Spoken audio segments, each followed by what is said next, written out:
Comedy ఏంటంటే NOC చెల్లదు, ఆ, చెల్లదు. యాజ్ పర్ వర్క్లా ఎన్ఓసి చెల్లదు. వాడు వెయ్యి వాడికి వెళ్ళిపోతే జేబులో వెళ్తాయి. ఇది చెల్లదు. ఈడు మాత్రం మళ్ళీ నోటీస్ ఇస్తే మళ్ళీ మొదటికి వస్తుంది. ఎన్ఓసి చెల్లదు. ఎన్ఓసి చెల్లినట్టుగా చట్టంలో లేదుగా. అసలు వక్ఫ్ బోర్డుకి ఎన్ఓసి ఇచ్చే అధికారం లేదుగా. అది చూడండి అసలు అసలు నిజంగా ఇది ఇది ఇది ఇన్ని సంవత్సరాలు వీళ్ళని ఏమనాలో చెప్పండి.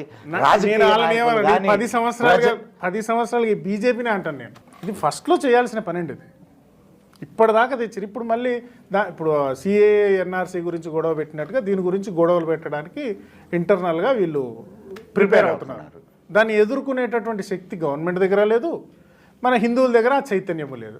దీని గురించి మాట్లాడేటటువంటి వ్యవస్థలు లేవు, మాట్లాడేటటువంటి వాళ్ళను ప్రోత్సహించేటటువంటి సిస్టము లేదు. This is the reality. ఇప్పుడు వాళ్ళు ఒక అమెండ్మెంట్ తీసుకొని వచ్చారు. అసలు చట్టాన్ని రద్దు చేయి